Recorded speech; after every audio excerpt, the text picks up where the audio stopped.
Hey guys, one thing I know is that books have always had a way of inspiring me to do things and changing in ways that I didn't think I was capable of.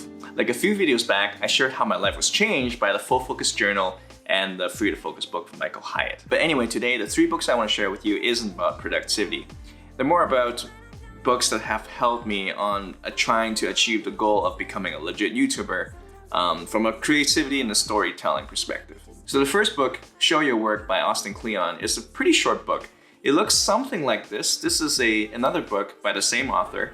And I started reading it because it was a book that my wife had when we were in Indonesia. It was back when I first got really inspired by Casey Neistat's daily vlog and I wanted to do the same. In those days, I really struggled to upload because I felt like I wasn't good enough and I need to be better before I could show my work. But the book graciously reminded me that, hey, it's okay to be an amateur. In fact, it might be a better story if you are an amateur. That's all any of us are, amateurs. We don't live long enough to be anything else. Charlie Chaplin. And then he goes on to talk about the advantages of embracing and being an amateur. When Casey revolutionized the vlogging world, he was an amateur because he was a pioneer. He was trying to figure things out as he went along. So Kleon's recommendation is this. The best way to get started on the path to sharing your work is to think about what you want to learn and make a commitment to learning it in front of others. And that's kind of what I did. I started sharing everything that I was learning about vlogging, and this led to one of the first few viral-ish videos I've had. So I'm very, very thankful for this book. And if you're thinking of sharing your passion, your life, and your ideas, but you're not really sure how, this book is gonna give you the strategies on how to go about doing that. Now the second book, Storyworthy. So this was a book that was introduced to me by Ali Abdaal, and I'm so glad that he did this because this book demystifies the whole process of creating a story in the simplest way that I know. He even shares how you could figure out the end of a movie just by watching the first 15 minutes of it. So this might ruin movies for you forever. But if you want the power of storytelling, that's something you're gonna have to be willing to trade. Anyway, so before the book, I've always found that the 3-act structure in the hero's journey a bit hard to actually apply. And they're great for analyzing existing stories, but I found them to be very difficult to use when I'm trying to come up with stories.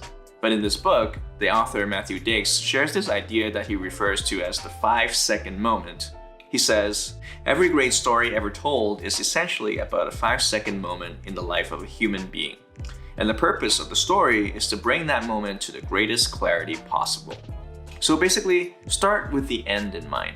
The ending should be about a life-changing moment, and everything leading up to the ending should be to pave the way for the audience to understand where the protagonist came from, and so that when the protagonist finally makes his transformation in the end, they would understand the impact of it. Simply put, the beginning of the story should be the opposite of the end. Find the opposite of the transformation, revelation, and realization, and this is where your story should start. This is what creates an arc in your story. This is how a story shows change over time. So the book obviously goes into a lot more nuances and examples of how this works, but essentially, if you're trying to tell a story, start with your personal transformation, and that will be your ending. And think about what is the opposite of what you've become. That is how you started. And in between, this is just showing what you've experienced to go from this person to becoming this person. In a sort of fun example, he goes on to explain that Jurassic Park isn't really about dinosaurs. They're there to make it fun and exciting, but the story is really about Sam Neill's character, Dr. Grant's 5-second moment. It's the moment when he was sitting up on a tree with the 2 children he saved after narrowly escaping the T-Rex from a falling car, and then realizing that, hey, maybe children aren't that annoying and smelly after all. And maybe he too could have children of his own someday. Which is the opposite of the beginning of the movie. After terrorizing that poor, albeit annoying kid with his raptor claw, he tells his girlfriend, Dr. Ellie Sadler, that he could never see himself wanting children. And then throughout the movie, he learns to care, protect, and love the 2 children he met at Jurassic Park. So this book has been a game changer for me. And if you're thinking of learning how to tell better stories, this book is my highest recommendation. It is written in a way that is entertaining to read and practical to apply.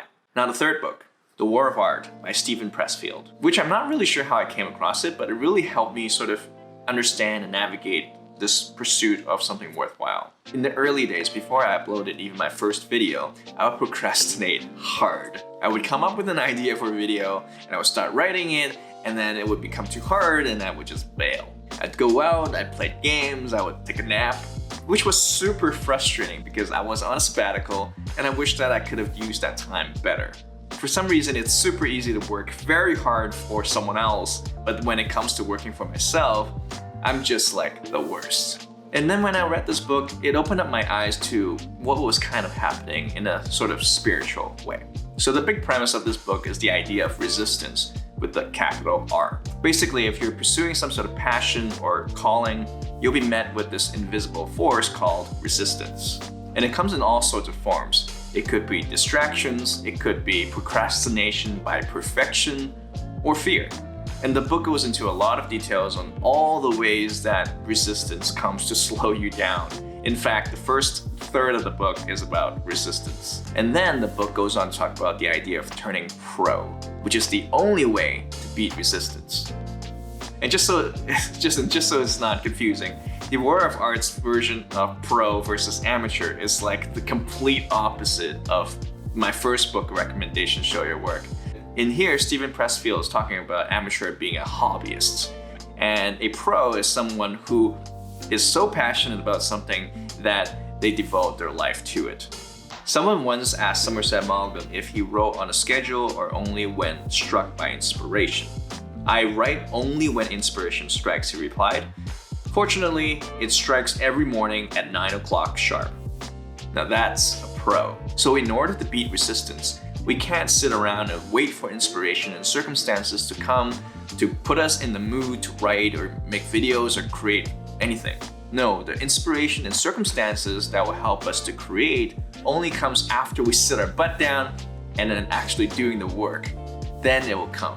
So this is probably going to be a controversial book for some. I've recommended it to a friend before and they thought it was a little too spiritual, but that was also kind of the reason I kind of like it. But if you want a tangible way to sort of make sense of creativity and why it's so hard, this would be the book to do it. If you're interested in any of these books but don't have time to actually read the whole thing, an alternative way to read them would be through Blinkists. They basically distill key concepts of nonfiction books into 15-minute short reads and audio tracks.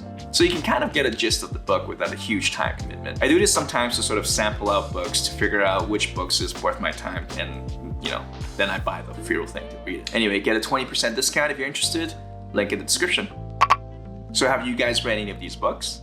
And are there other ones that you would recommend for me and others who are on this journey to becoming more legit YouTubers or content creators and storytellers? Let me know. If you enjoyed the video and you want to hear the story about how this book got me 80,000 views with this video, then hop on over and take a look.